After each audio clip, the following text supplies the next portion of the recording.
And we're back. Alright, so can you hear me? And is the hum gone?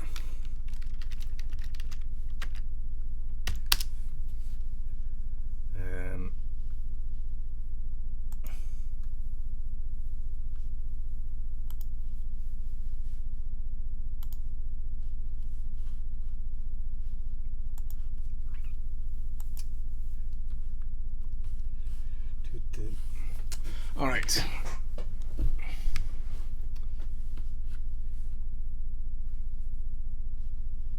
Yeah, it seems to be gone. I don't actually hear anything now.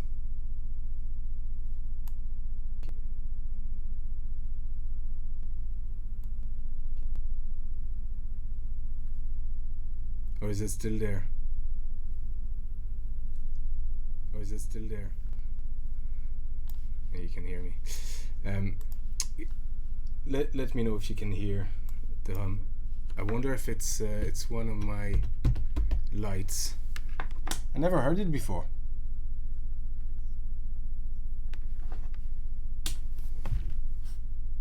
That's sort of flickering there.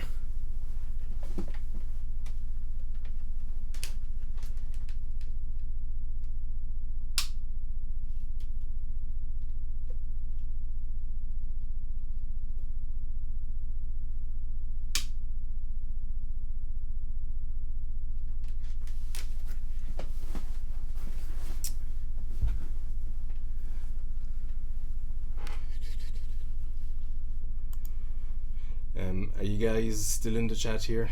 And can you hear the hum still? If you do, we might just have to contend with it.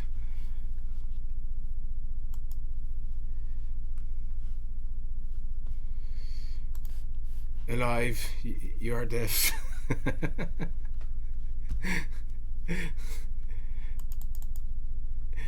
You have all the look at. We'll get to it. So let me set up again. Let me post something on Twitch and.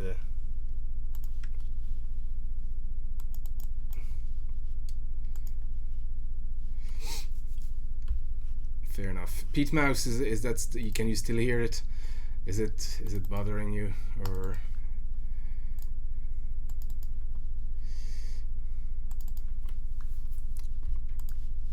Let me restart Pro Tracker as well.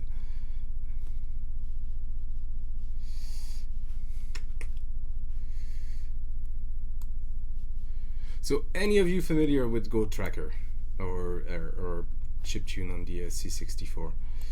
Because it's very, very different from chiptune on the or chiptune of trackers on the Amiga. The Amiga didn't quite have chiptune really. All things considered, it was sample based. Even though you had a way to generate waves and do some pulse width modulation, but it wasn't really used that much. And even tunes that were using sort of wave-like sounds, they were actually sampled waves that were looped, you know. So they were very lightweight tunes, but they were still essentially sampled. Okay.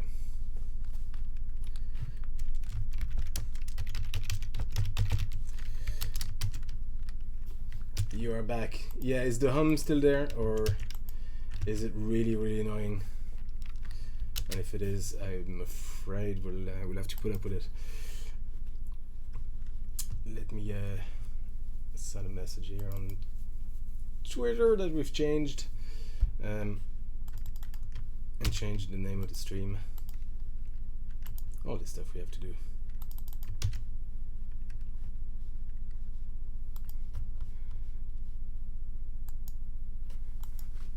Fair enough. Yeah, that's really odd. I'll have to keep an eye on that, because I'd hate if that was a recurrent thing. I'm not sure what's causing it. That's my problem.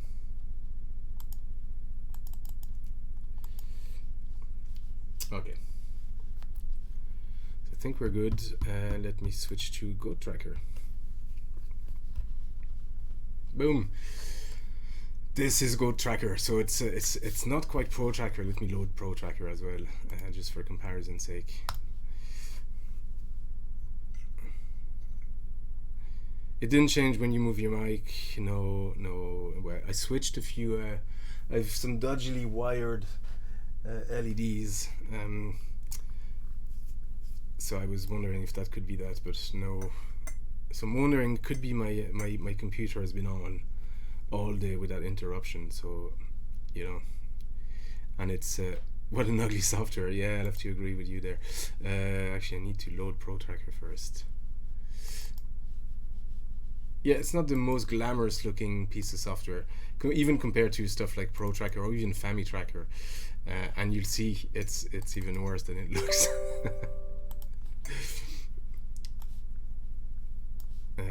Window capture, Pro Tracker. Where are you gone, Pro Tracker? There you go.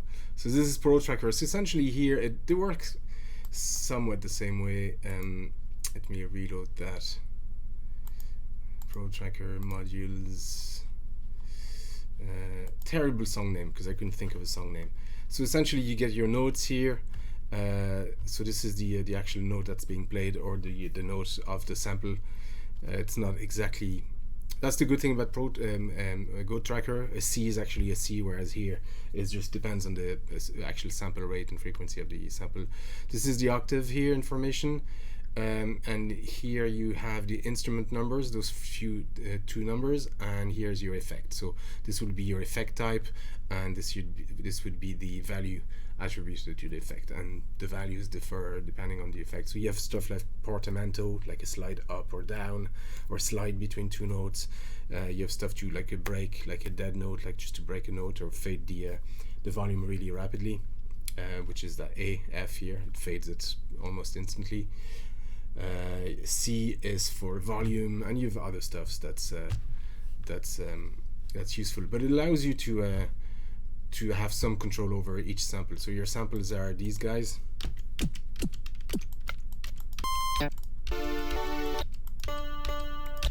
and then you just write the notes here. So if I just say,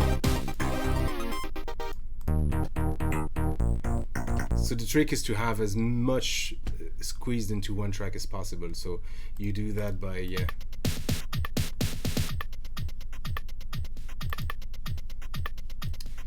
by an example here.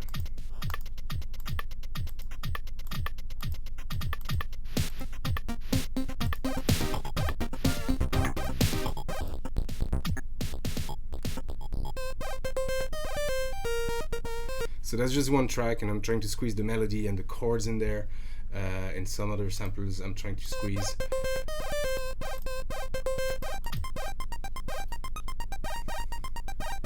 just different stuff, as much as you can cram into one track without disturbing the entire piece.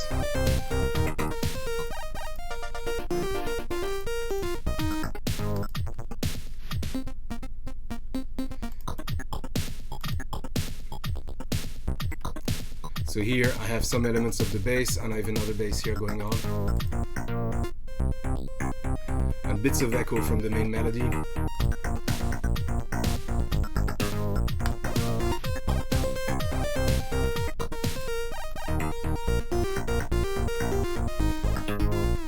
So that's the key to a lot of tracker tunes, like make them as exploit as many gaps as you can, and cram as many, if you know, if you want to make it sound full, as many instruments as you can onto one pattern.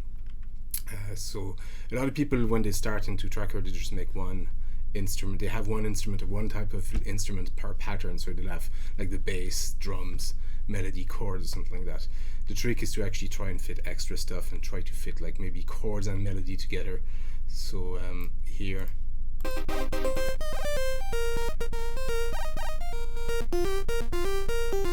So we got some chord elements, and I have chords here as well on their own, but I have the echo from that repeated over here, and the bass lines is sort of mixed between those two channels, like I have extra stuff overlapping. So it just creates a full track, so that's the trick.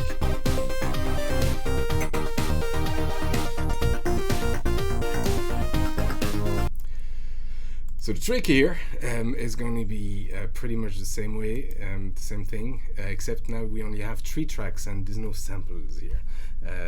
The way music is generated or sounds are generated on the C64 is with wavetables and ADSR, being attack, decay, sustain, and release. So if you're not familiar with it, maybe I could just spend 5-10 minutes. I did that last night as well, just explaining what ADSR is. I think I need to draw something for that. Do you want to, or do you understand what that is?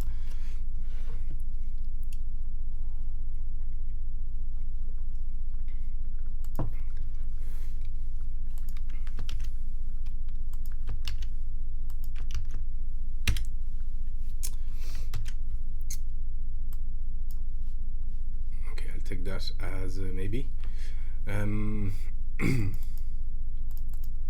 Let me load up maybe a notepad.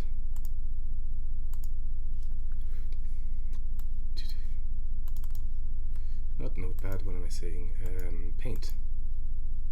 There you go. There you go. There you go. We'll make it larger.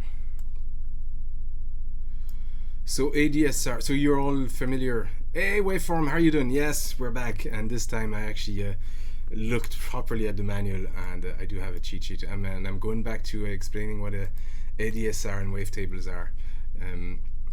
So ADSR, can I move this here so we can see? Actually, we'll see the wavetable is here. But the wavetable is going to be essentially whether your waveform is a sine wave, in case, or it's going to be a triangle in case of the C64, because there's no really kind of round sine wave, or it's going to be a sawtooth. This should be straight up. Oh, there you go. I'm painting with a mouse, not the easy stuff. Or it's going to be a square wave. These are. Or you can have just a noise generator, which is something like that, just white noise. That doesn't make much sense, but it's useful for other stuff. So that's essentially your wavetable, and you can combine these in multiple effects. So if you see all these rows here in the wavetable, and it goes all the way down to FF, not just F here, it goes to FF, and these are ticks. So the computer am I right, Adrian? Is it every 15th of a second, or something like that, or 15 so many of a second? We'll actually just look through one wavetable, play that wave, and then the other 15th of a second we'll look at the next one. So we'll iterate through these wavetables and just play that sound. So what you can do is in one wavetable have a triangle followed by a square wave, followed by a sawtooth, and then another square for a while. So you can have combinations of stuff, of all these waves to create a sound. So that's how you can create sounds like of a guitar, or emulated guitar, or drums, or that kind of stuff. So you have that to create your wave. So I'll show you in a minute. And then you have the attack, decay, sustain, and release, which is sort of a staple of any any synthesizer. So I was describing triangle, square, sawtooth, triangle. So you can and each of these is a line in the wavetable. Remember making waveform for this on the the SCC is a good example. It's the same stuff, and in fact you can hear when you play MSX tunes that have that SCC, because they have the pulse width modulation. You can have that on the MSX with the SCC chip, which is really, really cool. I mean, what a chip. I remember first time I heard Nemesis 2, first game I had that played with that SCC chip. It was just amazing. It was like 7 voices as well, which was just outstanding. Really, really, really powerful chip. Anyway, so the ADSR would be sort of the envelope of that waveform that we just created, that just does different stuff. So the envelope would be, if you imagine your instrument, it plays like a long note, and the ADSR is going to be the attack, which is how quickly the sound is going to go from 0 to its maximum value, Adsr. I went through this with you last night, so I'm repeating myself. And then the decay is going to be how quickly it fades back. The sustain, which is here, is going to be, you know, how long that note and how loud that note can sustain. And then once you release your instrument, you stop playing it, how quickly it fades out. So it can have, you know, any values there. So it can be just a very long attack, quick decay or almost instant decay to super low, and then a very long or slow fade out, or it can be just anything you want really. So that's the idea between attack, decay, sustain, and release. And now you know everything you need to know about synthesizers, just like that. So let's just say we want to make an instrument, and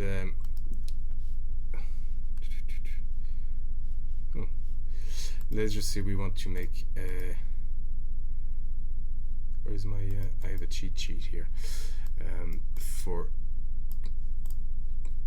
quick keyboard shortcuts and stuff like that, because Go Tracker is very tricky, at least initially. Oh no, that's the help for Pro Tracker, sorry. There it is. Anyway, it's not why I wanted it, but let's just say we want to make an instrument. So right now, if we try to play something, there's absolutely nothing happens, you know. So we need to go into our instruments and define an attack, a sustain, and a release.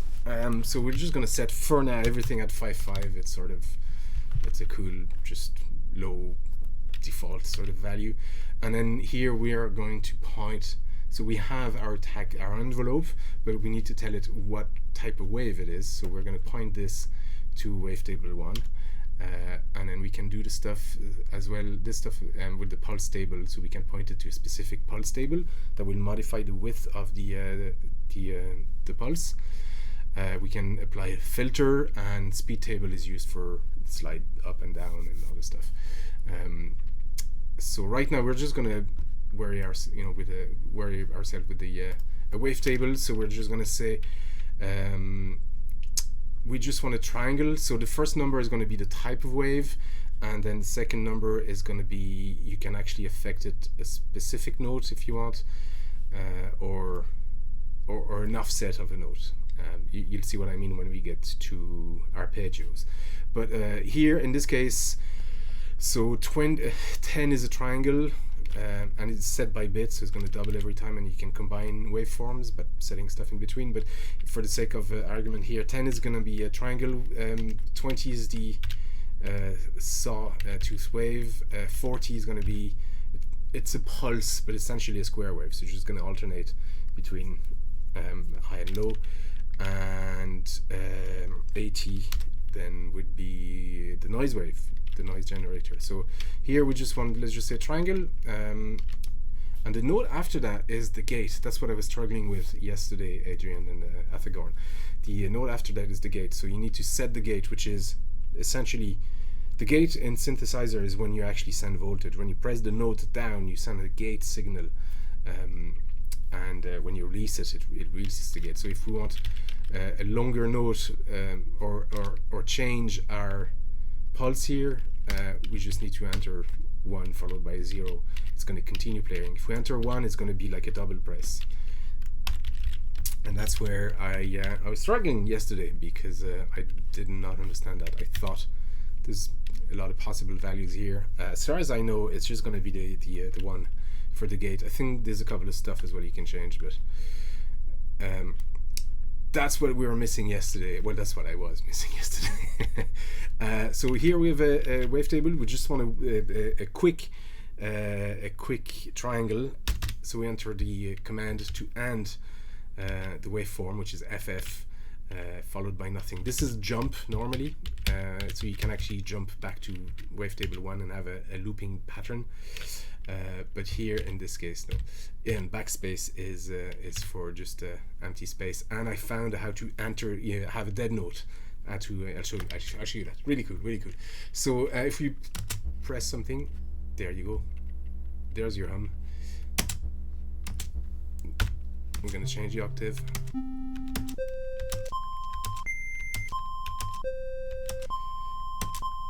So even though, by the way, the keyboard shortcuts are really annoying. So test note is going to be space when you're in the instrument or the wavetable thing here, but here it's going to be shift between edit mode and jam mode. Every key has a different hues depending on which area. So this would be your pattern, what is it called, pattern whatever area. This is going to be your song list, like they call it the order list, but where you define which pattern follow, you know, go in what order. Obviously your instruments and your wavetable or your table area, and every key can have a different function here, so it's sometimes really frustrating. So here we have just a simple triangle wave. If I wanted to have like a sawtooth followed by a square and then another square and then on just a triangle, and it triggers every time. There you go.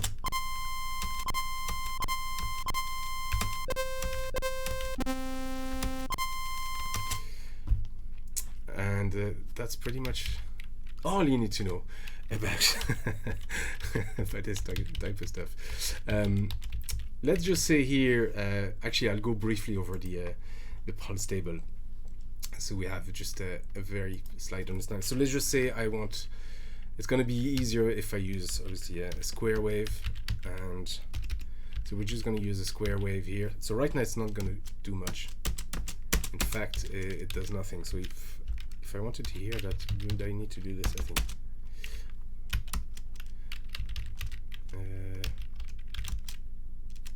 Oh no.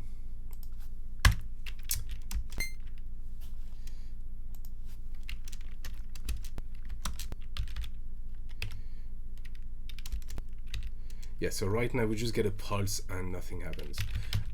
What I want to do is actually force it to loop over itself. So I have a quick cheat here because I'm still not entirely familiar with the wavetable. So wavetable numbers here would be from 0 to DF. No, sorry, what am I saying? This is the pulse table. From 0N to 7F, it's going to be the pulse modulation steps. So it's best if I set it to a value and explain what it is afterwards. It's time and speed essentially. So let me just set it to yeah.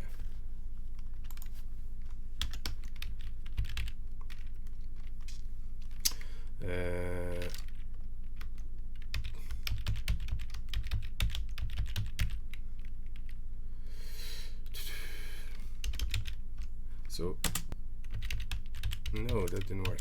What did I do wrong? And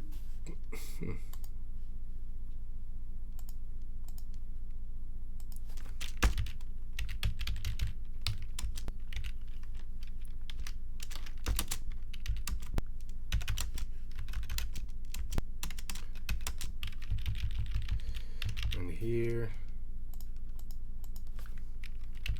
actually, I'll trigger something with.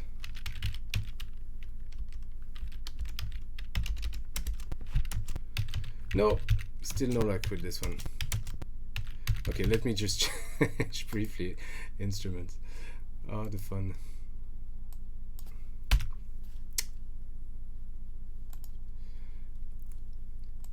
Disney parks are in huge trouble. I read somewhere that they were using them as testing centers.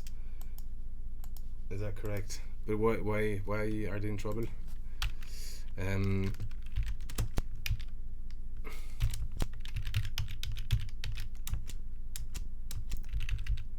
doing something wrong again with the square wave. Oh, I know.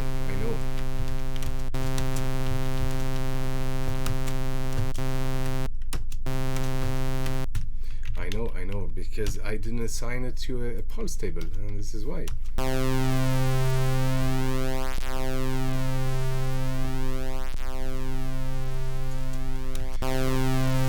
So here we have our pulse modulated square wave. So you see what I mean? It's it's tricky to use, and if you don't do exactly the right thing, and you have to plan your sounds, you have to just understand how kind of this works. So here we have a pulsable. If I wanted to have a longer attack, which is over 7 or 8 seconds on the attack, it's going to be slower to trigger. And actually, let's just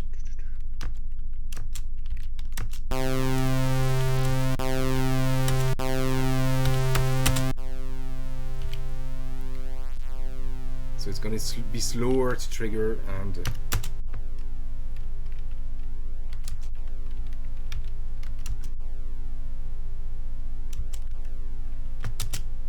I've just stopped the sound, and because the release is long as it can be, it's going to be very slow to release. So you can see, like, how you have to spend a lot of time just making your instrument. So last night I was having problems with understanding all this. Actually, I thought I did, and there's a few more details, actually just 2 little elements that I didn't have, and would have made my life much easier. So after that, I spent the evening, the rest of the evening, and while I was streaming here the banjo radio stuff, I spent that time as well making my own instruments, and I have them saved in a blank song. So I'm going to load this, and hopefully we'll be able to start making something. I'm going to make something very simple. It's for a project of a fan game project that a friend is making. It's got ties to the C64, and he wanted me to make 3 tunes, one classical with being played in 3 different ways, or 4 different ways actually. There's an Easter egg there. One sort of poppy type of song, so I've done that as well. And he wanted an 8-bit one, and because the game has some ties with the C64, it's a fan game, I wanted to make it with a C64 sound. And I had a few options. Actually, Adrian, you had one for me as well, using your C64 synth there, but the other one was to use a VST, which, I mean, I'll get to do at some point, but I wanted to use a real tracker and produce a file that could also be used as I'll produce an audio file from it, but I wanted to have a file that could be played on a real C64 as an Easter egg as well. So maybe being able to download it in the game, I don't know, I'll have to talk to the person or somewhere else, and play that on an actual C64. And it's just going to be a 1 pattern, probably very simple, probably very, very basic type of tracker tune. I'll see. Tonight I'm just going to try and get the basics of it, because this is really the second time I use this. So here I'm going to load this F10 examples. I have a few presets instruments that I saved, and I've put them.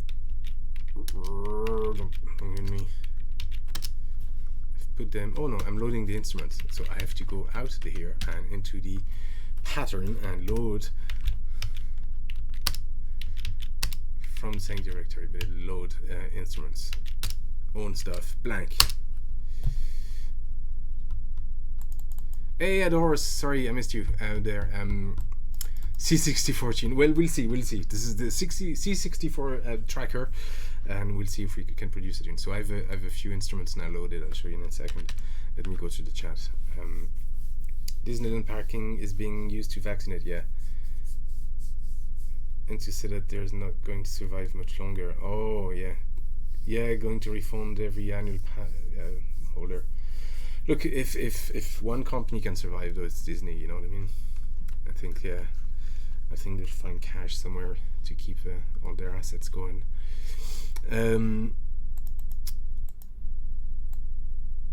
SD2 IEC, I don't have one actually. No. You have one? Oh, yeah. Well, actually, mainly I'll give you money for it. But yeah, I mean, I could certainly use one actually. I'd love at some point to make some like the music on the actual hardware, even though this produces a file that can be used on the actual hardware. But it'll be cool actually, maybe to actually use Same with the Amiga. I actually use Octamed, which would have been the one I would be most familiar after all the years, and do that. But I mean, these tools are just as good. In fact, probably better, because you can use the mouse here. I can actually click here somewhere and just set the mouse, as opposed to having just using tab all the time to switch between all these, and then keyboard shortcuts and that kind of stuff. That would drive you nuts. It'll be cool though to have maybe a video of it running on. I have a C64 here, but it would be cool to have it running at some point. Have you any way of playing the SID on a real C64? What do you mean, the SID file? SID is just your chip, isn't it? Okay, let's get going here. I'm talking way too much. So I have a few instruments. I have a few basses.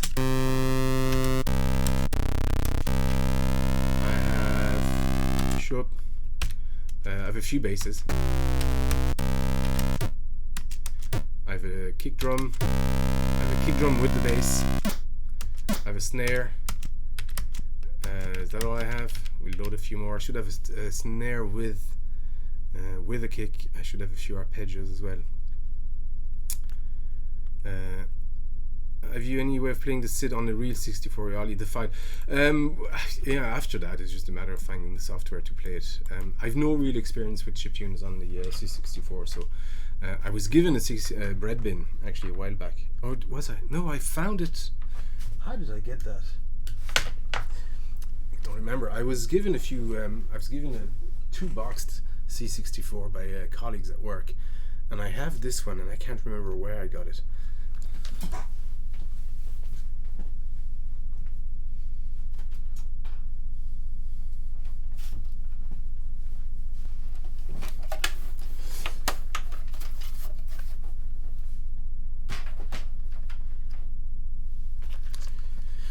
It was dead actually, and I actually used. I wanted to use it as just a test unit for other stuff. So I desoldered all the ICs on it and put them on sockets, and I just found that there was a couple of bad RAMs.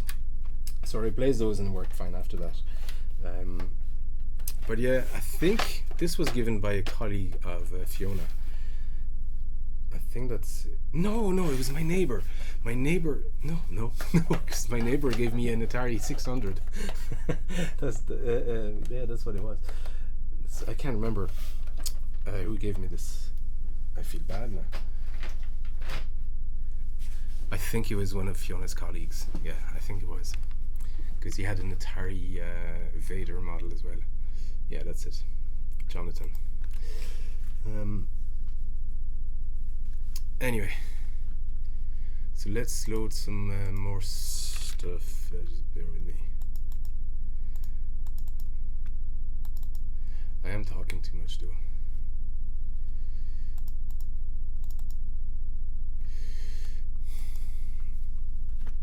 Some more instruments. Bass, drum bass. I have some snare. Do I have some snare with some?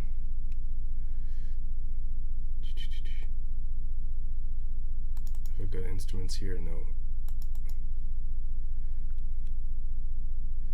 Oh, I actually thought I'd saved some other instruments, so we can make them. That's not a big deal. Shut up and let you to get productive. No, I'll keep talking. I mean, the whole point of this is to be chatting as I'm doing stuff. So here we're just gonna use first change the speed, because right now it's not gonna be very fast. You'll see what I mean. I'm gonna.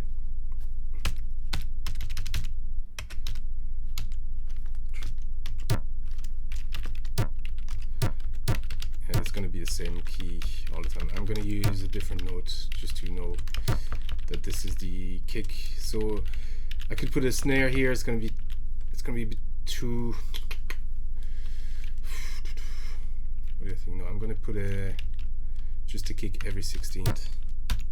So I can use this here. Page down and then up just to go back on the no.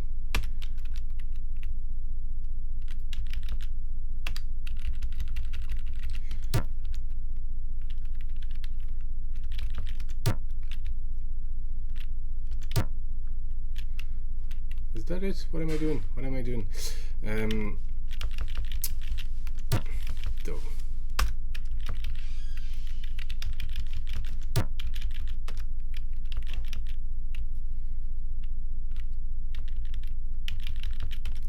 No.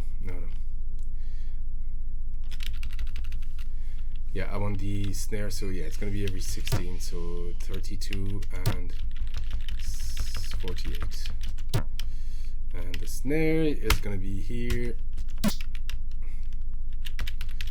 So every, again 16, but starting on 8. And that's not right. What have I done again?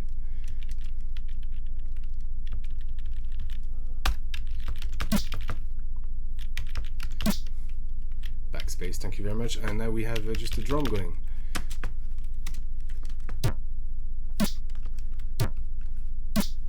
But it's too slow. So we're going to change the speed. So I have a bit of oomph going.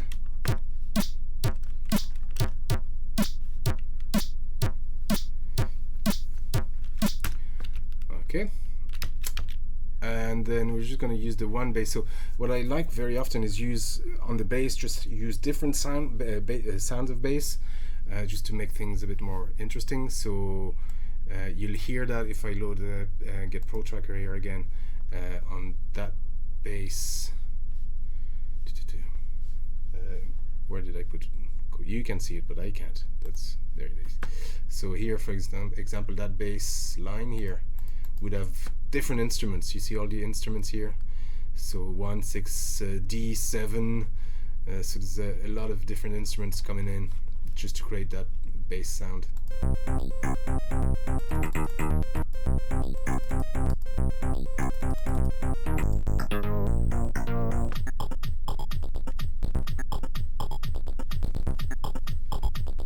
Something like that.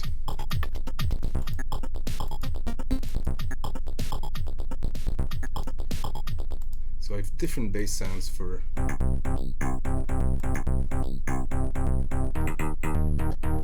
so I see 1, 7, like B, D.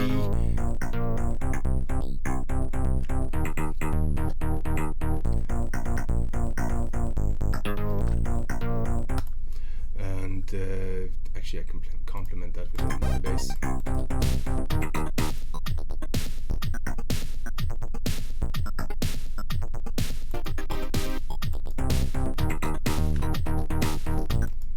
Anyway, so you get the idea. So the way I usually do it is I use the one instrument first, like I write whatever bass line I want, and then I just change the instrument.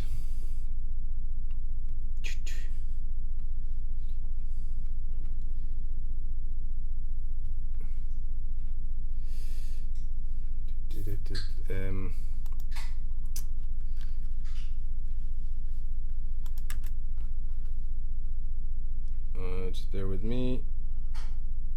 Or somebody's telling me the chat crashed. Let's see. No, I can see it. Somebody actually, I just sent a message now. At least I know if the chat has crashed, or just chat crash. No, okay, fair enough. No, I think it's just it could be on your side, Dead Horse. Anyway, that should be your name if you ever went into a EDM. Dead Horse could be a cool name, as opposed to Dead Mouse. We're not doing Pro Tracker tonight. We're doing this. So I don't know. I mean, what am I? No, I'm still in Pro Tracker. So I'm going to use the bass. Switching instrument is done with minus and plus on the numpad. It stopped updating on my screen, Ollie. It stopped. Oh, I see what you mean. Crash in the widget stuff. We'll try again. Boop. No, it doesn't work here. Alright, so our chat crashed. That's alright.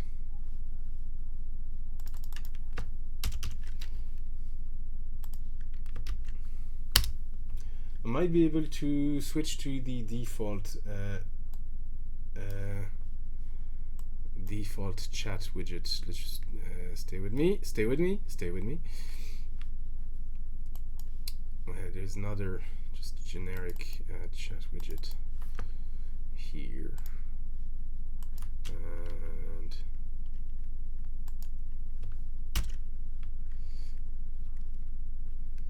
you have the Twitch chat. That's true. Actually, we don't need the just for argument's sake.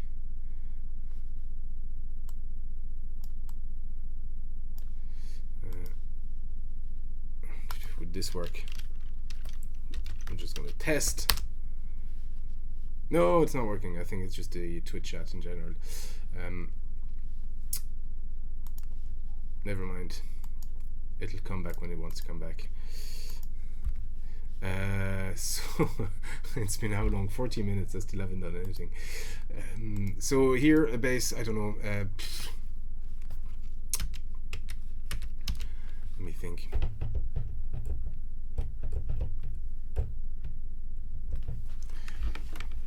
Switch this off actually.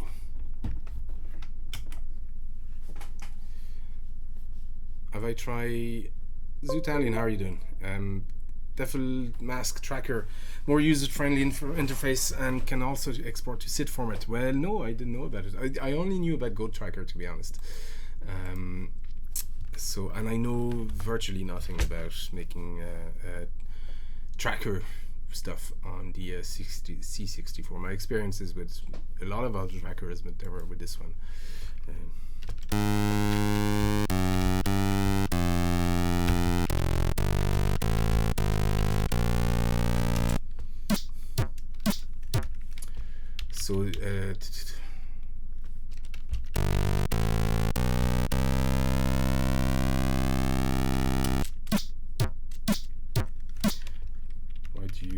So how do I stop the tune on just on this instance? That's a.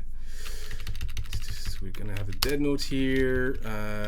Dead note here. We're gonna use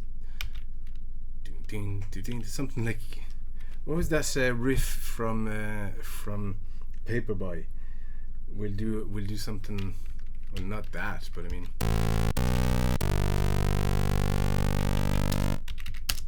I could use a dead note actually just to stop the sound.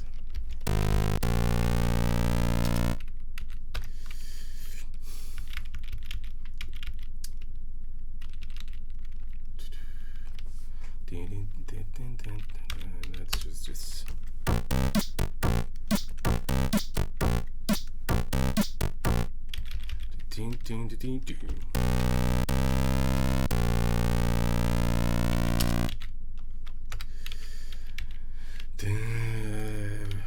where's my instruments? No, Pro Tracker, go away.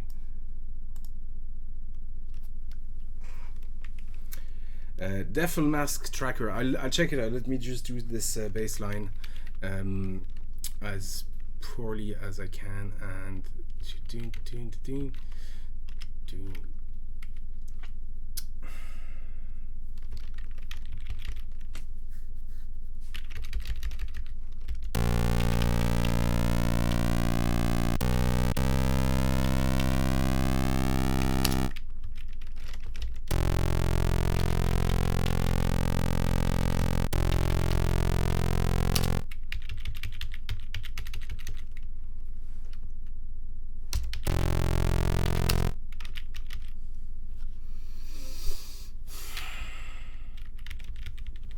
getting closer to the didgeridoo. Yes, our our good vampire here at a donation of 666.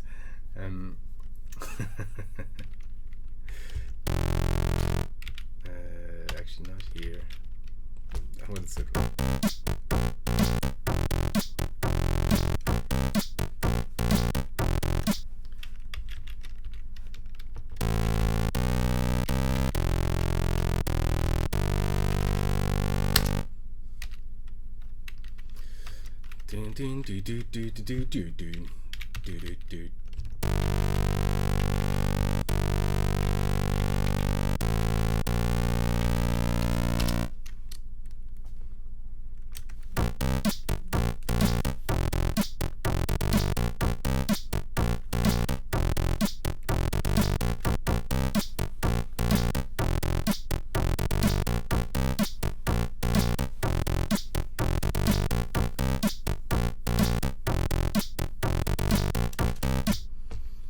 meh.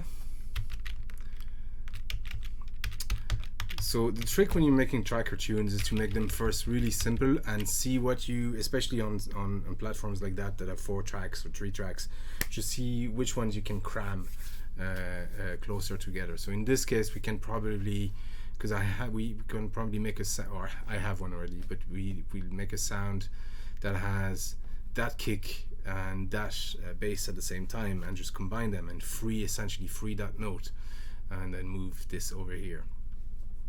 So that kind of stuff. So I'm not going to worry about it right now. I'm just going to make arpeggio.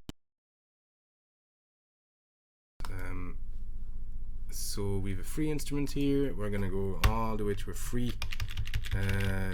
entry in our wavetable. You can pretty much start it anywhere, and after that you can clean up the table, so it's going to bring everything together.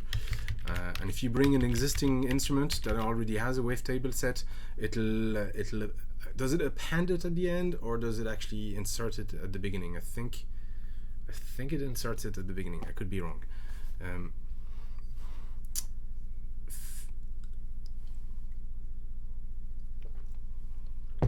And then later we can show weird time signatures. Take it easy. Take it easy. I'm still a newbie to this software. So to create, we're gonna set this to 1C and 3 wavetable and 1C. I'm just gonna play with just generic values here, and I think we're gonna want, but just 3 notes really. One is the tonic, the other one is gonna be, can you hear this at all?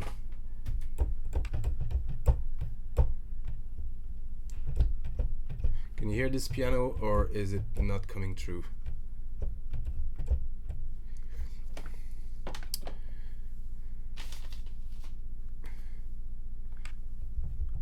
Nothing. Why is that? I actually wonder. Hey, Terrible Fire. You're back, dude. Where is my...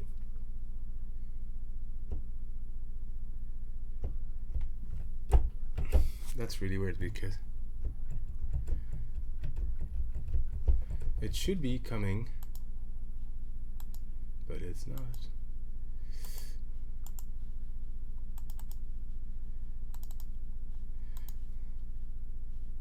Audio M track, yeah, you should be hearing it through audio M track, unless I'm not arming it for record, so it's not actually. Oh yeah, I know why. I need a DAW for this. Never mind. So I can't really show you. Oh, I could make some noise with this guy.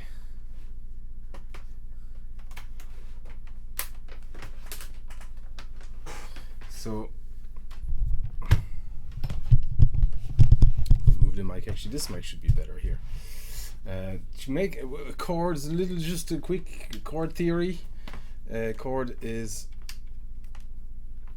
why aren't you plugged in?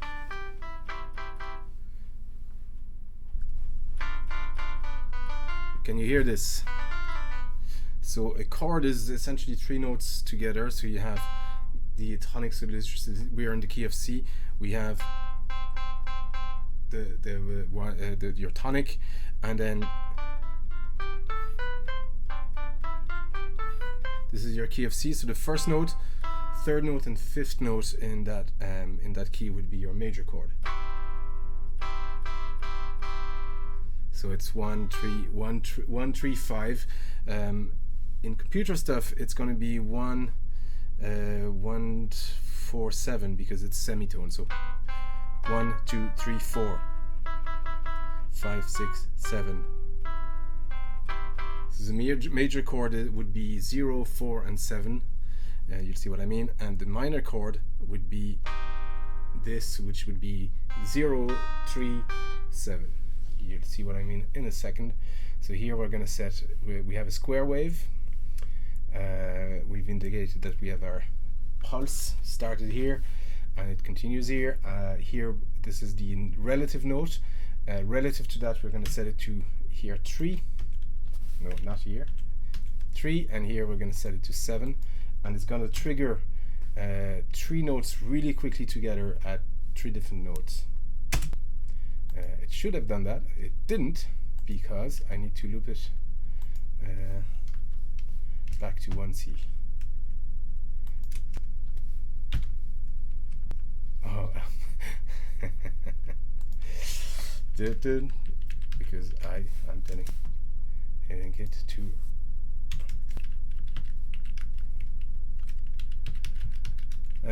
okay, the square wave is still trying. Hey, Atomic Bloom, how are you doing, dude? Okay, let's just you see what I mean here.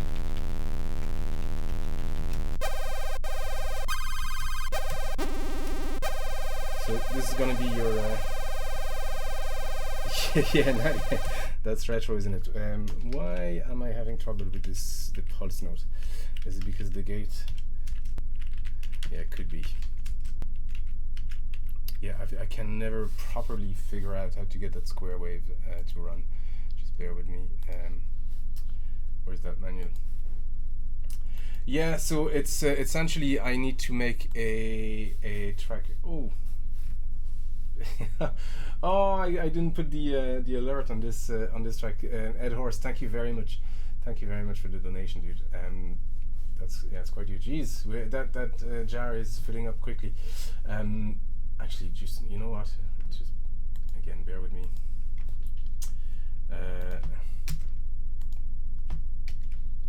There you go.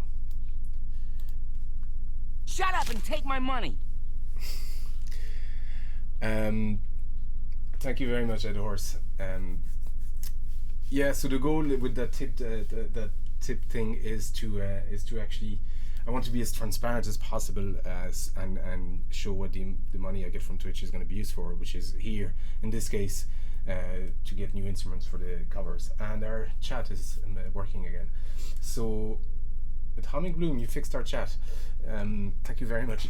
So yeah, so that's why I have this, and every time I'm going to say exactly what I'm going to use it for. So in this case, it's going to be a tunable didgeridoo where I can actually set the note and just have those really, really low register type of notes. So anyway, chords, major, it's going to be 147. Minor is going to be 137. Sliding didgeridoo, yeah, it's just a didgeridoo with an extension. So you just pull the extension, but it's set to different notes. So it's kind of like a trombone, if you want, in a way. It's just a sliding pipe. I don't think it's meant to be played like live, changing the note live, but you can actually set it to a different note, which is very handy. The problem with didgeridoo is that they weren't exactly in tune to start with, and then you can't really change the note, so you need multiple big yokes just to have different sounds for different tunes. So yeah. Anyway, didgeridoo Gaioli. Yeah, it's everything Gaioli at the moment. Quite a collection of instruments, but it's fun. That's why I'm doing this. You know, is to just experiment, learn new stuff, and yeah, hopefully entertain some folks. That's what my granddad used to say. It's probably the best advice he gave me, but I was 10 or something like that, and I was asking him about life and what it was for and that kind of stuff. 10, jeez, I should have been chasing girls or something. But he said that life was for learning new stuff and making people smile. So he did great one-liners like that. Can only play the vacuum cleaner tube. Hate clean. I've actually played didgeridoo with the vacuum cleaner tube. You can actually. It's filthy, but it's just a tube. But didgeridoo is just that, just a tube. I forgot what I was doing. So I was creating arpeggios, and I was trying to figure out why I wasn't able to do one with the square wave, and I think that's because it needs to be modulated to a pulse width. You need to set the width of the square wave. So just for the sake of this, we're going to create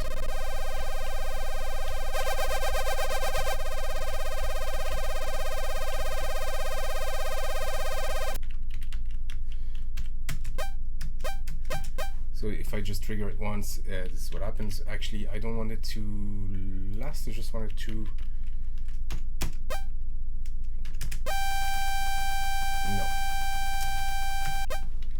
No, we do want it to last. Sorry.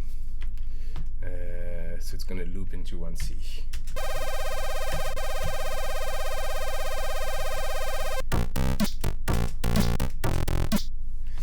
Okay, and we're going to make a second instrument with, we're just going to use the same stuff. It's going to go to wavetable 20.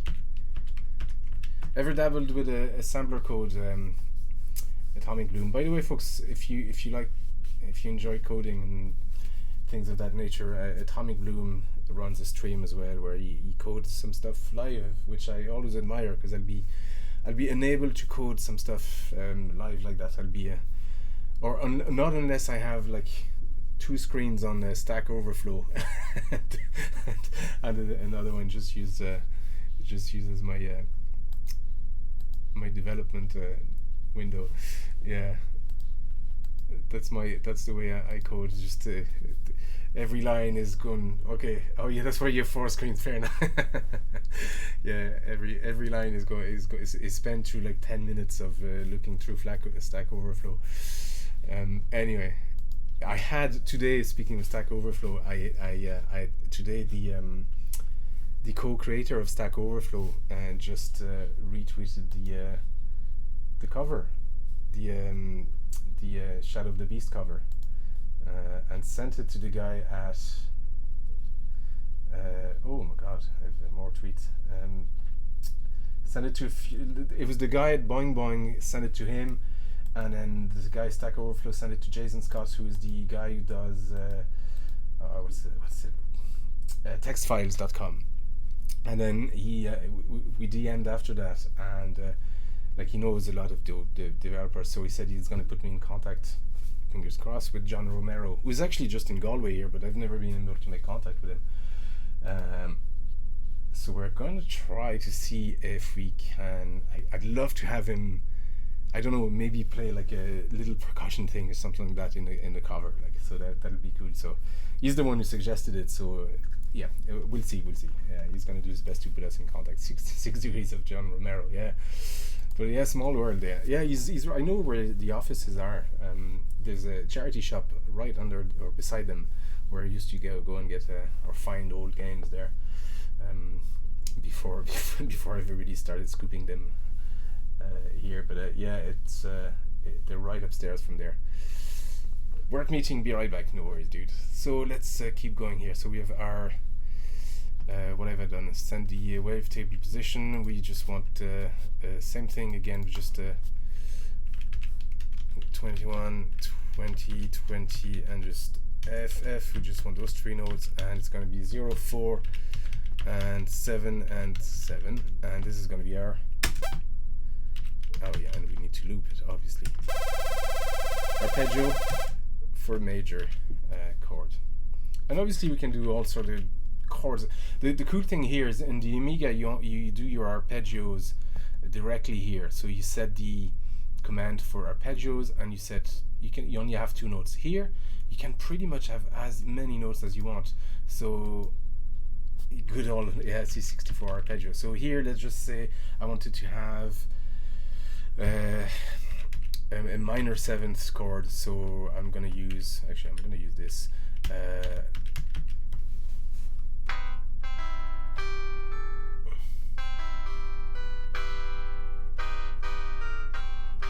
seven, 8, 9, 10. So we should have here a minor 7. Sorry, this is going to be a minor 7th.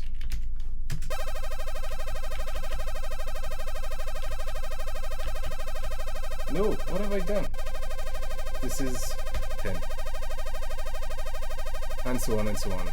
And I can have, if I wanted to, I could have another note. Like I could have an arpeggio as big as we want. In fact, I could just have it go back here and trigger a major arpeggio right after, if I was so inclined, and I am right now so inclined, so I will do exactly that. But it's just going to be a simple major arpeggio here. We're looping back into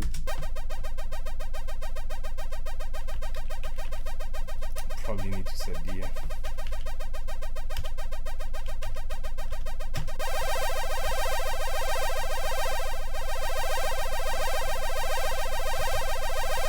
you get the idea. So I don't need to do all of that. So right now we're just going to go back here and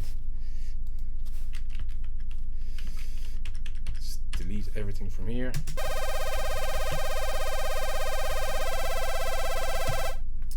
There you go.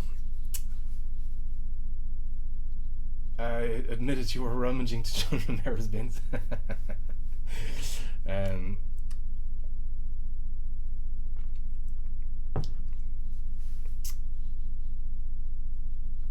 You watched David Attenborough about some arpeggios. The wild arpeggios. Alright, so here so what are we gonna use where?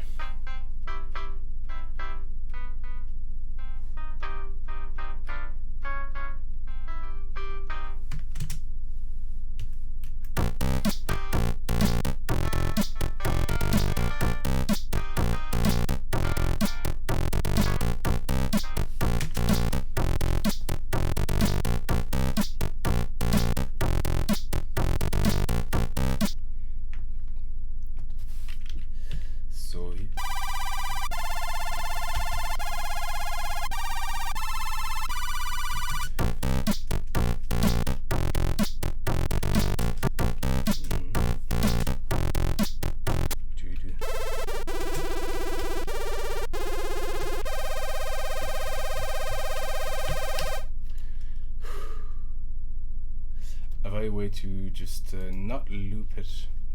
Actually, I could just extend them for a while. It's gonna be easier to do it like that.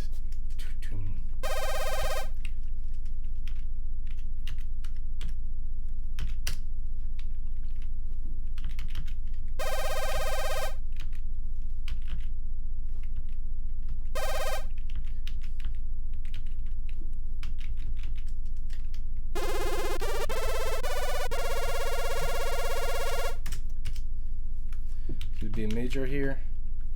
See, that's where we're gonna. This is where my my instant grasp of music theory fails me, because I'm going, okay, we're in C, we're going back into an A sharp. This is we should actually go into an A sharp in the key of C. So obviously we've changed the key and.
Oh, no, not you.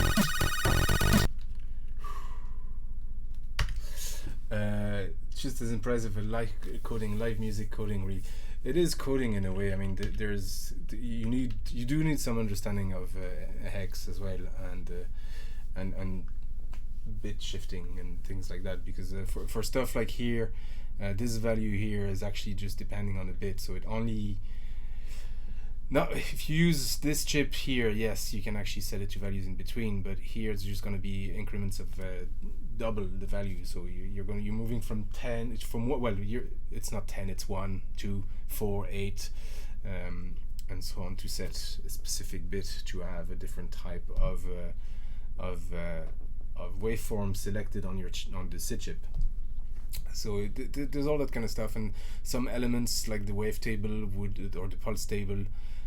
This is the 1 bit, and then you have the this value here, and those 2 values would be the effective value of this command here, and they're referred to in the documentation as the 4 lower bits and the upper bit and lower bit, that kind of stuff. So yeah, there's a lot of that.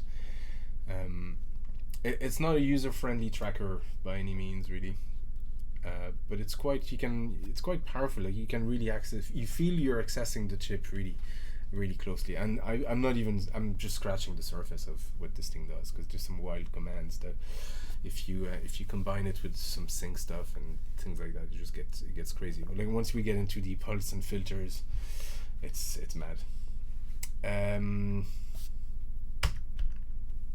You here.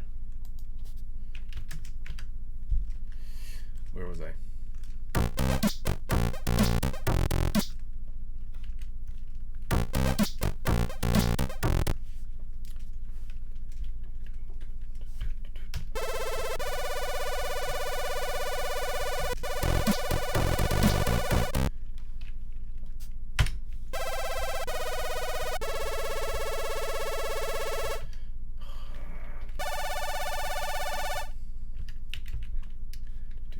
Where's my D? Where's my C? Where's my... I forgot.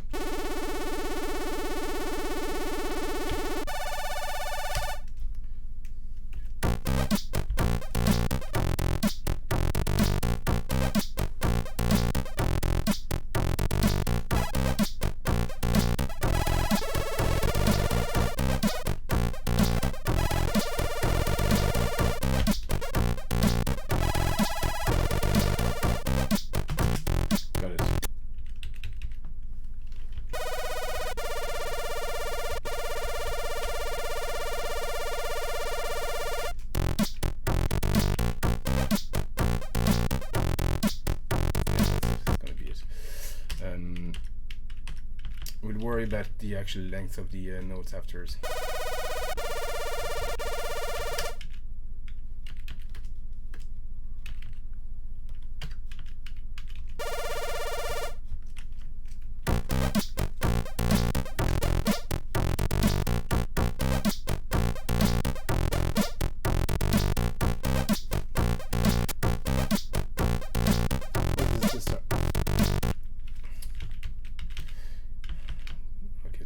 Here, so here I need to start it somewhere.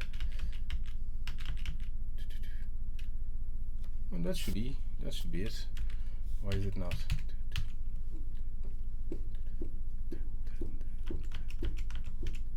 Oh yeah, so it'd be okay.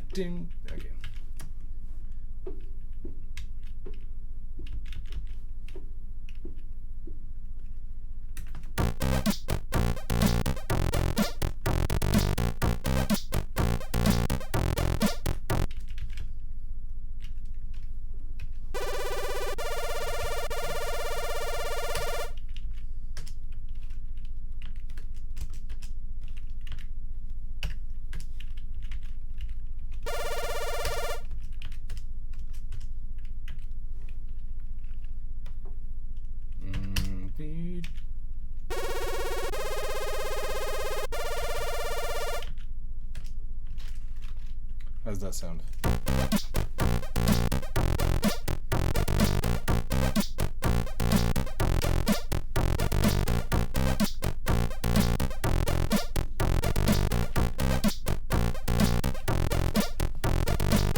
I don't like that chord though.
just an F minor and the A sharp major then.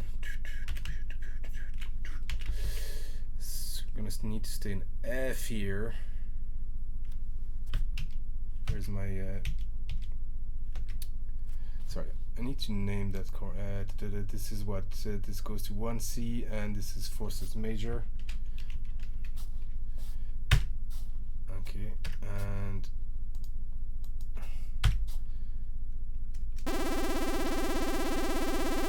this is major. What am I doing?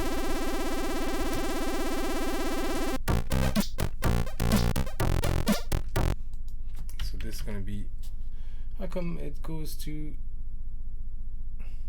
oh this, yeah, this is minor, sorry, this is major.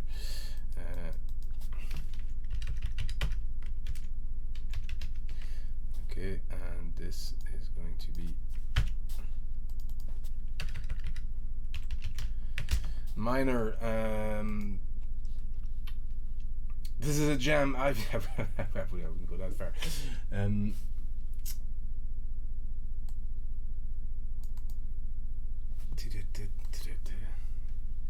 So here would be then we have an F. It's going to be an F. What did I say?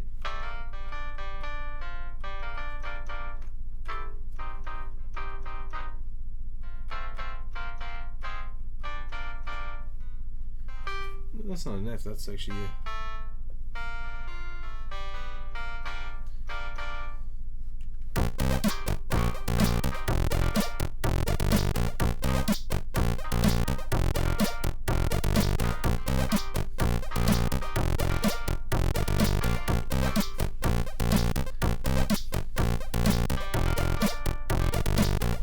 G minor, G minor, G minor, G minor, G minor. What are you doing, Ollie?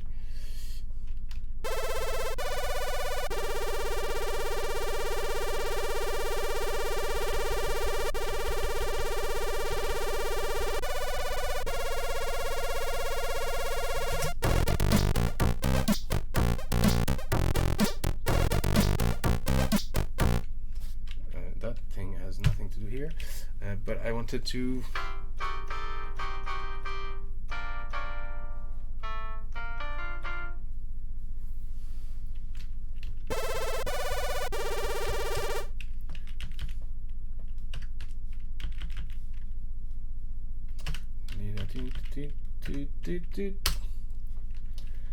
and then here we don't need that.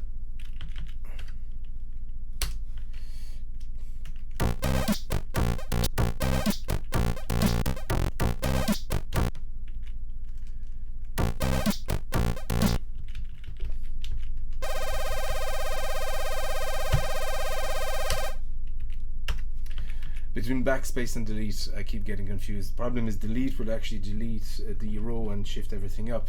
Insert will insert it back, but you might lose information if you're not careful. So I'm gonna be careful of that. Nearly did it here. We don't need to kill the sound right away, so except here actually. To be, yeah, we just have a quick.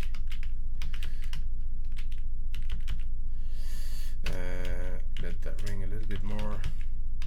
Does it support undo redo? Of course not. Where did you, what? Oh, come on.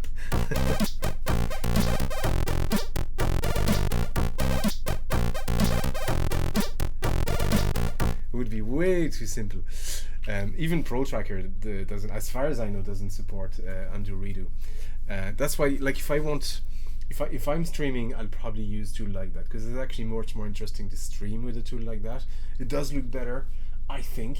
And if I'd use Pro Tracker like I used earlier, you know, let's refresh our ears, listen to something completely different for a minute. If I use Pro Tracker, if I want to do an Amiga mod, I'm going to use Pro Tracker because it does look, you know, it does look different, probably cooler than Open NPT. Let me load Open NPT, which is much more forgiving, much more powerful as a tracker. You can highlight, like you can't highlight stuff here, copy and paste and any of that. In Pro Tracker, I think you can with shortcuts that are extremely cumbersome and just pain in the hole, really. So to be frank, undo redo is a pain in the butt to implement on stuff like that. Yeah, I'm assuming you probably have just standard libraries now for implementing stuff like that on modern UIs. I could be wrong. It's not something of like, it's just it's because it sits on so many layers. It's a granted that you have an undo redo in most modern applications that you run. But if you're running something like that, I mean, it's not granted that you have undo redo. Come on, transition. That's because I have that stupid double thing. So this is Pro Tracker here. Let me load. Where is my tracker window gone? Let me load OpenMPT, and you'll see like it's great. OpenMPT is great, and it's powerful, but it's nowhere near as cool looking as a tracker like this. Windows, where are you gone?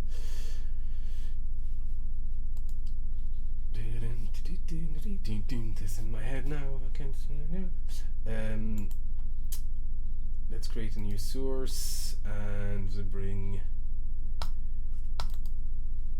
No, not a video capture device.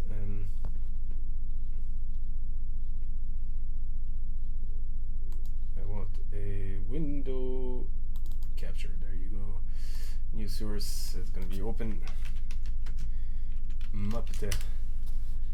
And OpenMPT will pretty much open any type of window you have to give it. Like, there you go.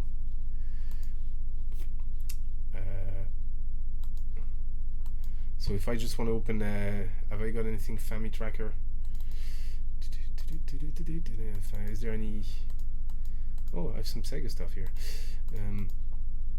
No, that's Fast Tracker. Yeah, I can open Fast Tracker with that as well.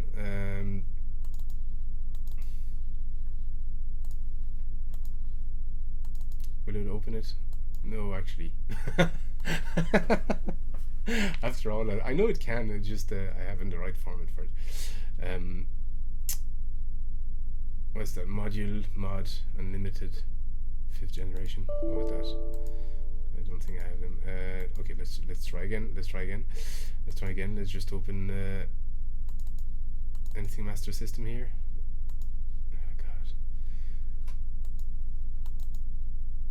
That's messing. That's not it. It's an older version. I didn't know Pro Tracker was on the ST. Oh, interesting. I didn't know that either. This is a whole. Sorry, I couldn't read the chat. Okay, with arguments, let's just load Pro Tracker here. I have modules, and we can just load the module I made for the Amiga stuff this weekend, and this is your layout. So you can highlight, you can copy and paste. It's much more powerful. You can just do all sort of stuff. You got a sample editor. I really like it. It's simple, it's straightforward, but it just I mean, even the fact that you can highlight stuff is such a relief. But looks like Minesweeper. But it's much easier. But I mean, you have to admit, Pro Tracker, it just looks way cooler. This is the track I submitted for the Amiga Ireland creative competition for the weekend.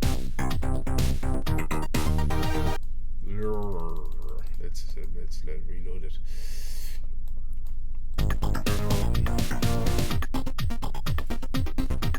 I'm gonna refill my tea.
that's it. For comparison, actually, the sound in Milky Tracker is a good one as well. Yeah, no, true, absolutely.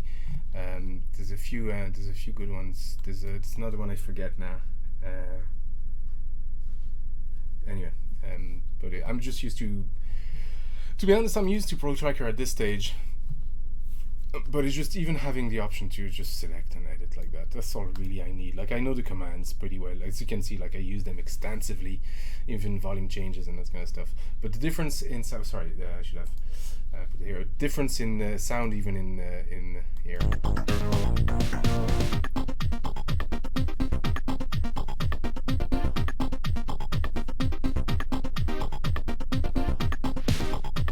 Anyway, you get the idea. Let's go back to Milky Tracker. To Go Tracker. Oh, it's getting late, isn't it?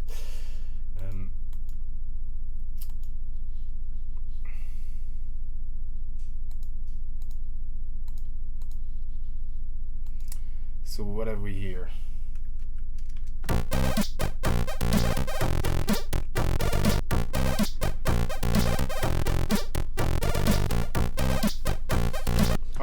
I think I preferred the chords when they were shorter, so I'm going to reshorten them.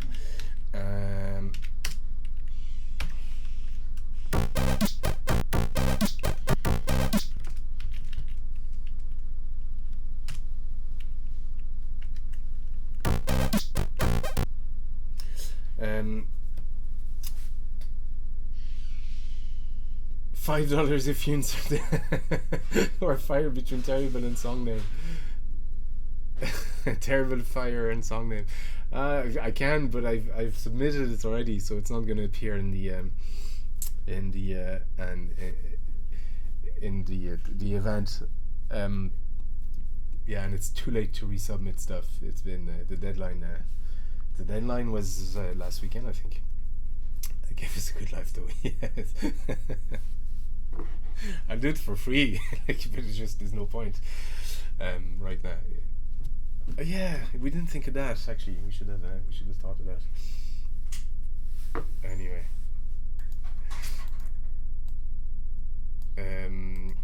so to shorten my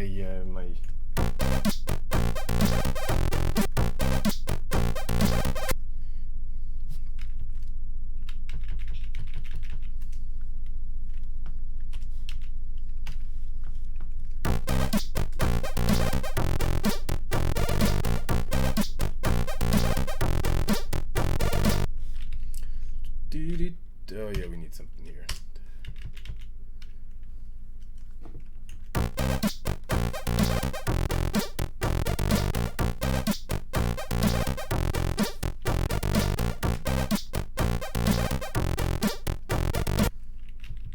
We probably don't need a dead note here.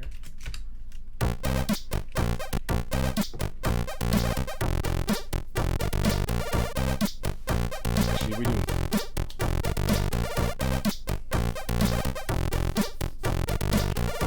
Because it continues when the pattern repeats. So unless I have a dead note here, that's a recipe for forgetting this there.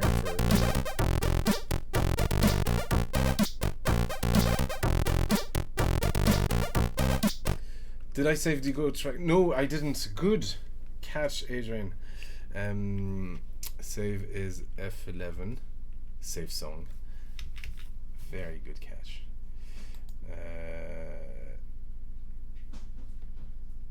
Save song. So what should we call this?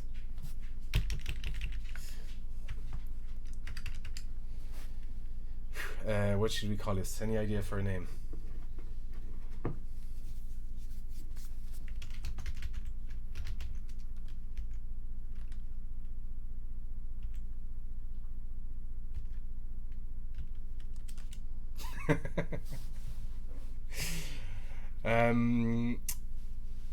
All right, saved.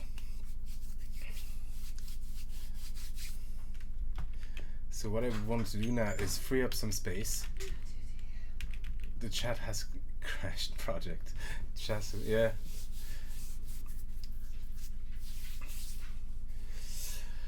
I want to free up some space on that bass line. We're going to move. The cool thing was there's no separation like there is on the Amiga for right and left, so we can actually shift a lot of stuff.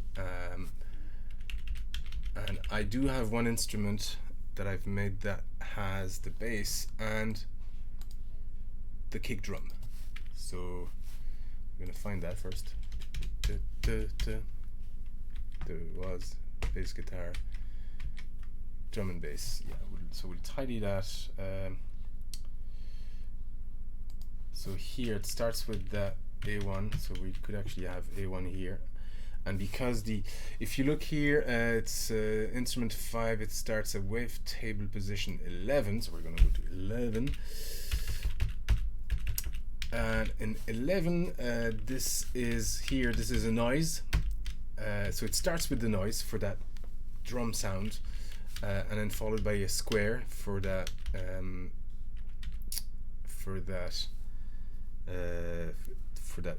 bass sound. So it's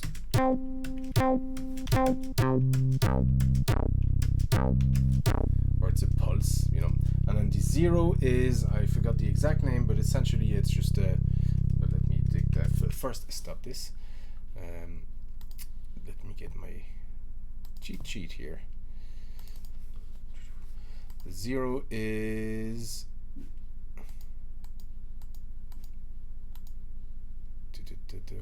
where is it? Yeah, if you set it to 0, you can set it to sorry, let me repeat that. The DF here will actually set it to always the same note. So we have that initial kind of kick sound, and it's set here to, like, it's always going to be the same note. So we've set it to that. We could set it to a lower note, but because we want that kind of pulse, it's actually set to the maximum absolute note it can be from between 8-1 and DF, and these are the absolute notes. So each value is a different note. So every time we trigger it, that kick that we hear initially is going to be always at the same note. If we set it to 8-1, it's hard to hear because it's right at the beginning, but it guarantees that actually it's going to be easier to hear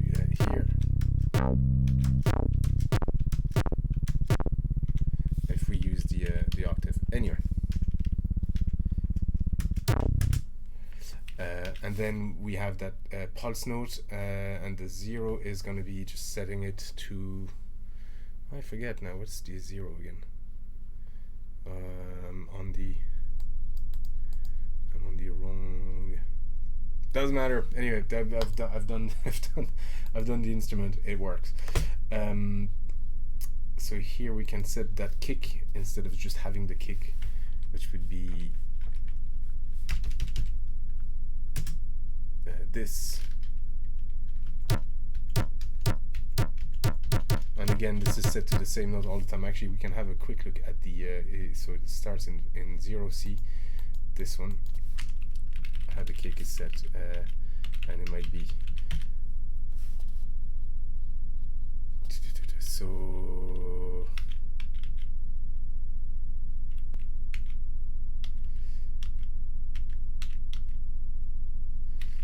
Yeah, it's actually the same type of instrument, except this one re-triggers here. We got the gate.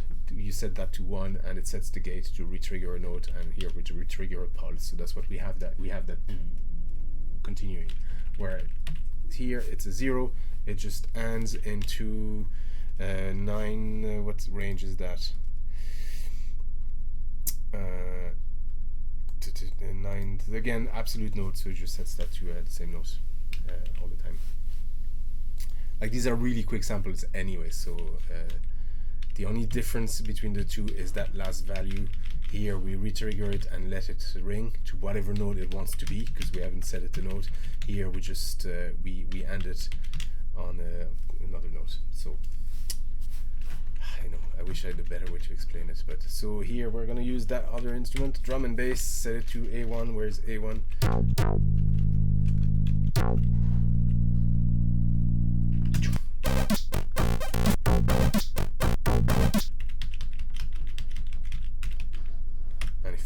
Oh, insert. If I play this now without the first note, we should have pretty much the same stuff. And not quite, because I need to do this. And I actually don't get.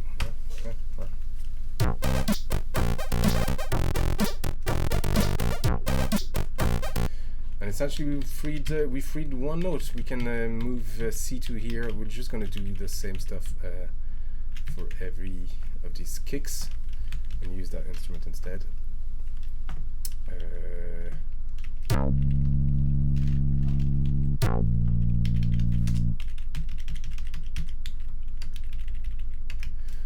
Alright, and I'll have to make an instrument with the snare as well. We can do that actually afterwards.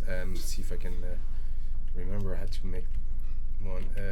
Where was I here? So here it's going to be F1. Where's my F1?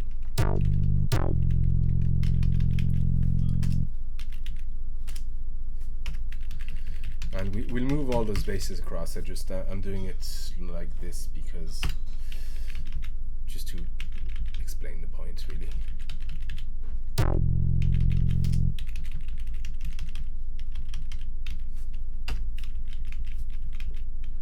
Okay, so here we should be good.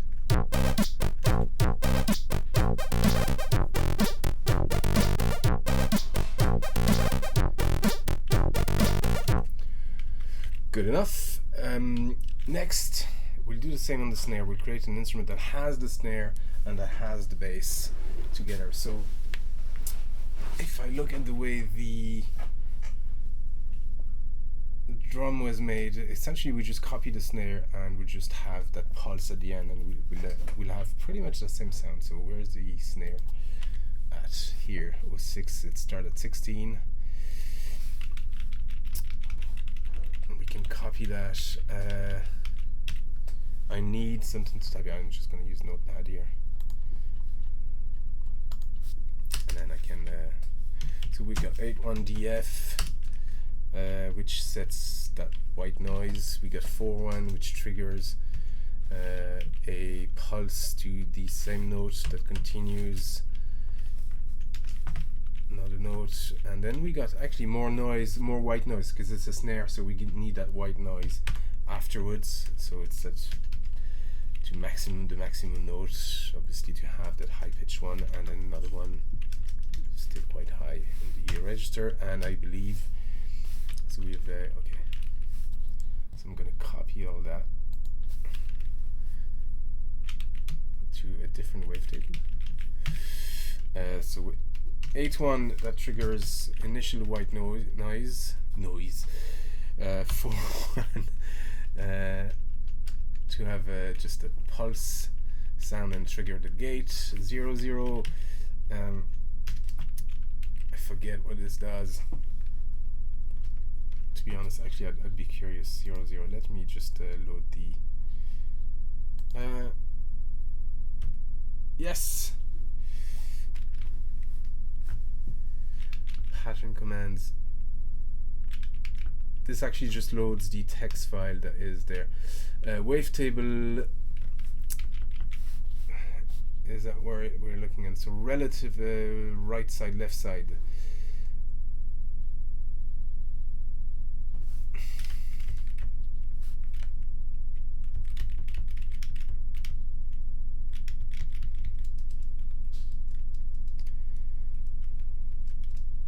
No, that's not it. Wavetable, relative notes on the right. Okay, first, okay. 010, leave waveform and change. Okay, so we keep the same waveform as before, so that that 4-1 gate gated. Does it actually retrigger a 4-1, or does it just retrigger a 4-0? Waveform values. Okay. Yeah, 0-1 to 0F is to delay the frames. We don't want that actually. Inaudible waveform command. And FF is to jump, and the value 0 is to stop the waveform, but we can jump back to a previous value to loop it. So that 0 retriggers that previous waveform, and then we change it with more white noise without retriggering the gate. Come on, why aren't you typing? Yeah, there you go. That's the F, wasn't it? And then A0, C0. Now if we do this and we create a new instrument here, we're going to have a new snare, but we don't want a snare, do we? This is going to 24. Actually, what was the ADSR values for it? I doubt this is 5555555. Very quick attack, low decay, long sustain, sorry, 05 E5. Okay. Yeah, instant attack, just rises right away. E5.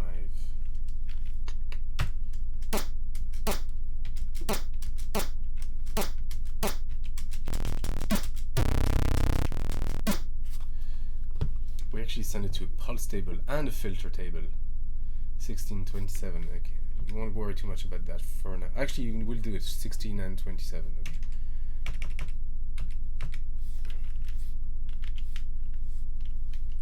So we should have pretty much the same sound. Yeah, there you go. Ed Horse, dude, have a good night. Have a good night. And then here the only real difference is we need to have that waveform afterwards, wasn't it? Was it a 4-1? Was it a pulse, or was it a 4-0? I can't remember. That was a 4-1.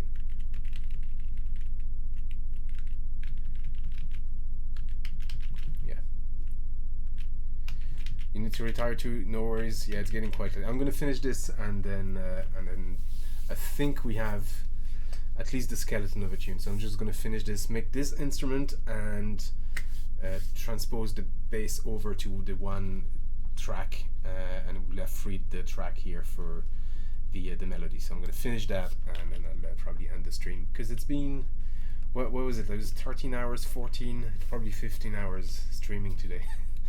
that's not bad. So what does that sound like?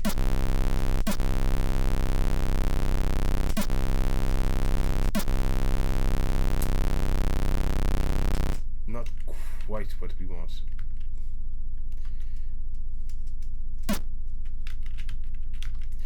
So why is that different?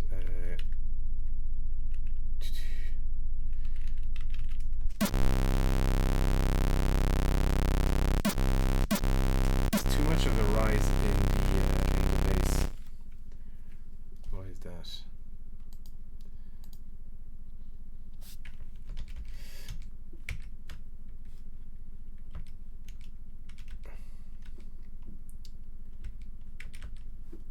Drum and bass. Should I be sending it to actually? Is it a wavetable, and is it a filter actually? And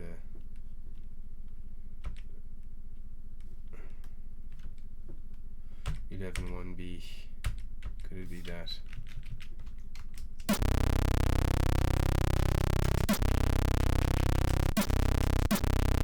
No, interesting. I don't.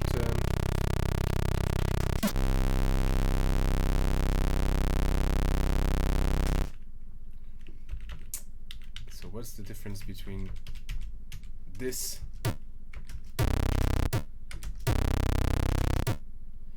After going, did I just switch from Arpeggio to the chiptune, or started a new live stream?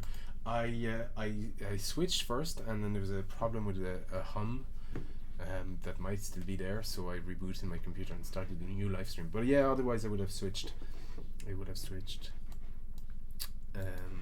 But it probably reset the time on the live stream.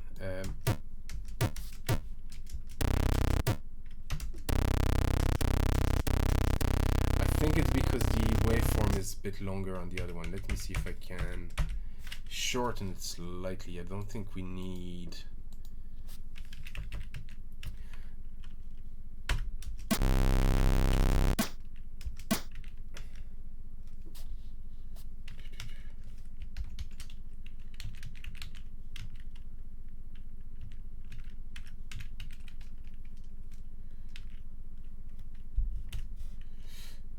4-1.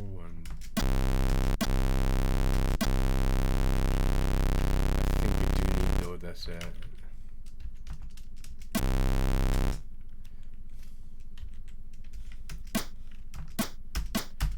it's kind of cool to have that sort of white noise trailing at the end. Like if we had another one, you see what I mean?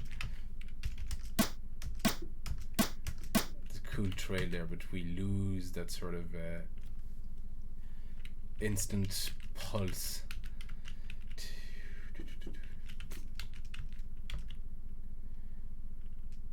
Could I actually, I'm gonna try something here.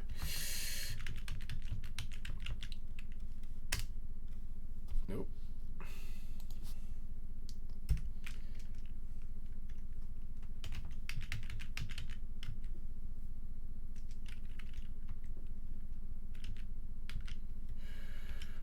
I don't think. Absolutely not. Absolutely not. No, we're gonna see what it sounds like with this waveform here. I mean, it's close enough. Not really. How come there's such a delay? Oh, is there a different timer on the gate?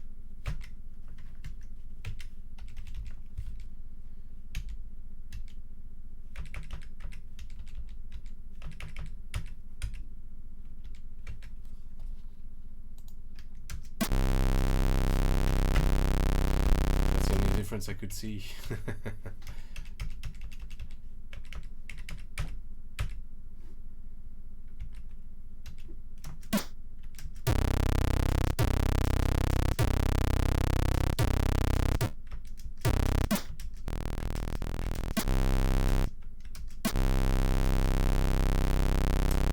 We'll see if we can get away with it, actually. You never know.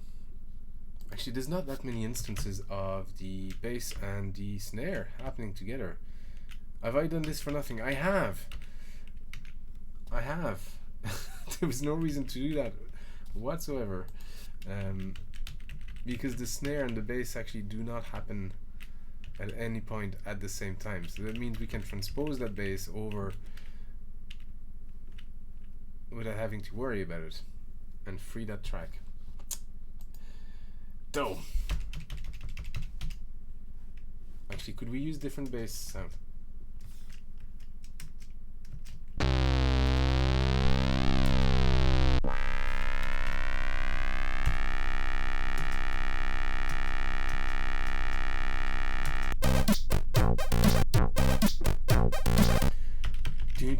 So we'll use this.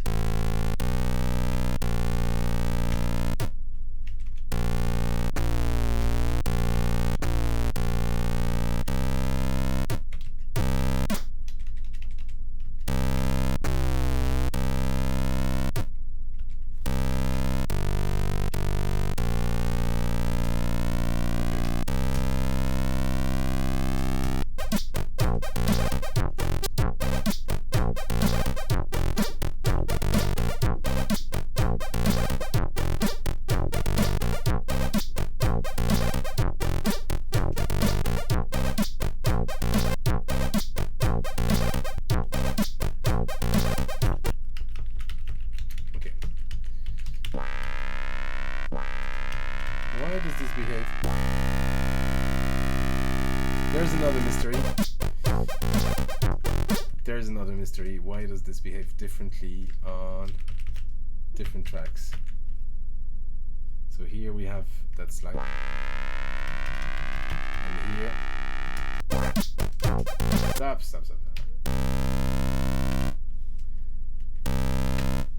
We have this. And here we have this. And we have this. I wonder if there is an issue with filter position. And let me remember this. This was 0, 0. But is this what the filter can affect as well?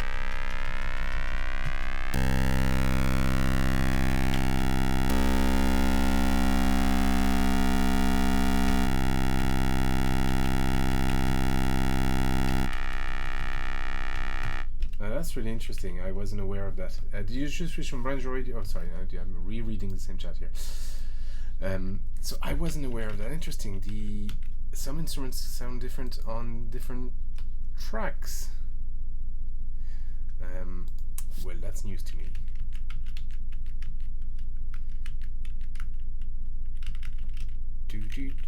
Anyway, not to worry. It actually works for me because that's what I was hoping it would sound like.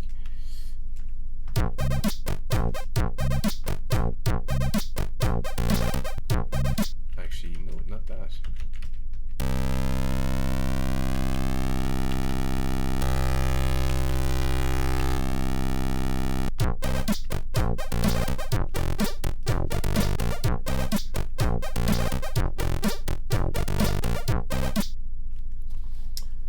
There's another mystery.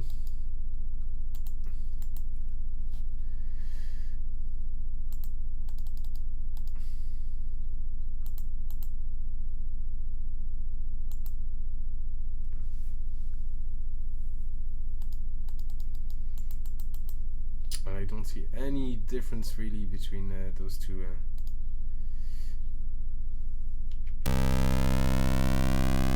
What's interesting is it's going to sound different here.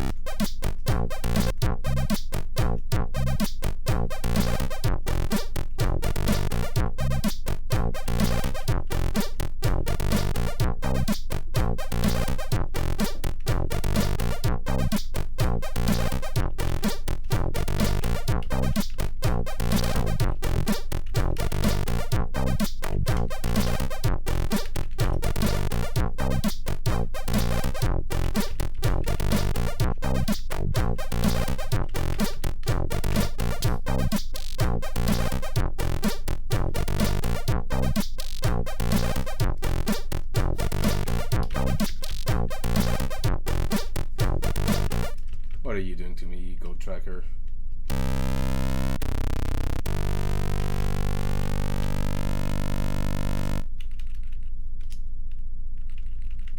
Do I need to stop the...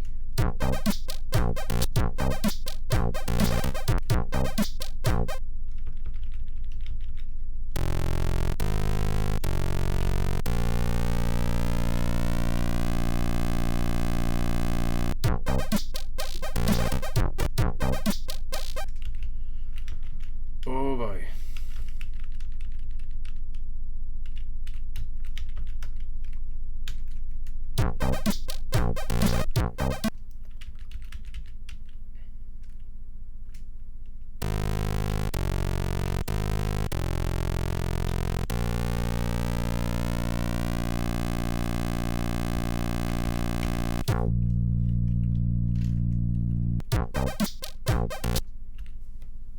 What's the difference? What's the difference? I put the same note back in place and now I'm getting this.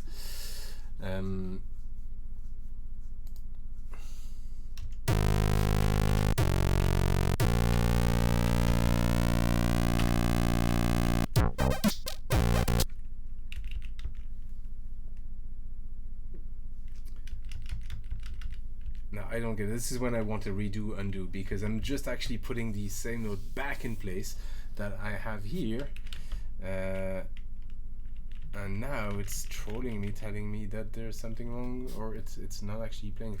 That's really odd. That's really odd.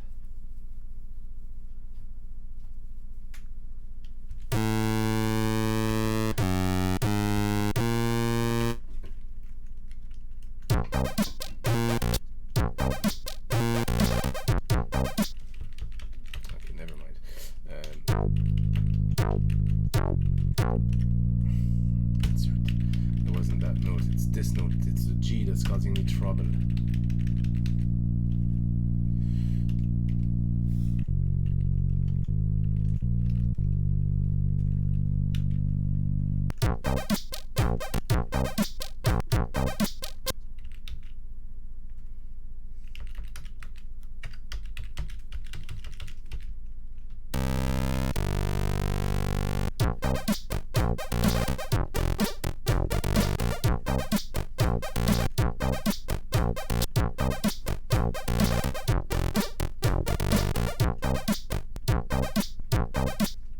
So what's the difference here? It's probably I probably set a filter table.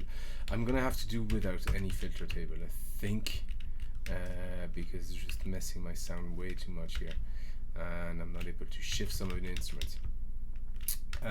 You know what? This is gonna be a job for another live stream, because technically what I wanted to do was just fill those 3 tracks and just have a little groove going on. The next thing I want to do is move all that bass line onto one area, fill up maybe that chord track with something else, and use the whole track just for having a little melody, and that's going to be my pattern and my track for the project I'm working on. So that's really all I want to do. So I'm gonna tidy this up for next time and have it figured out, and maybe next time, or not, we'll see, I might be able to just work on the melody, or think of a melody that I can transpose onto a Go Tracker, a Troll Tracker. I have to go now. Yeah, it's probably it. But so that's it. Actually, it for me, folks. This is Go Tracker. As you can see, it is a very, very finicky and temperamental and tricky software to use. But there you go. That was it was actually interesting for me to do. I wanted to see if I could do it. I think I can. I haven't used any effects. I kept it very simple, just a simple little groove, and here it is, Go Tracker, and with the song called Terrible Fire. I don't know if Terrible Fire is still in the chat, but there you go. There's a Sid mod wrote after you now. Folks, thank you for watching. Have a good night, and I'll see you, but hopefully sometime this weekend or tomorrow.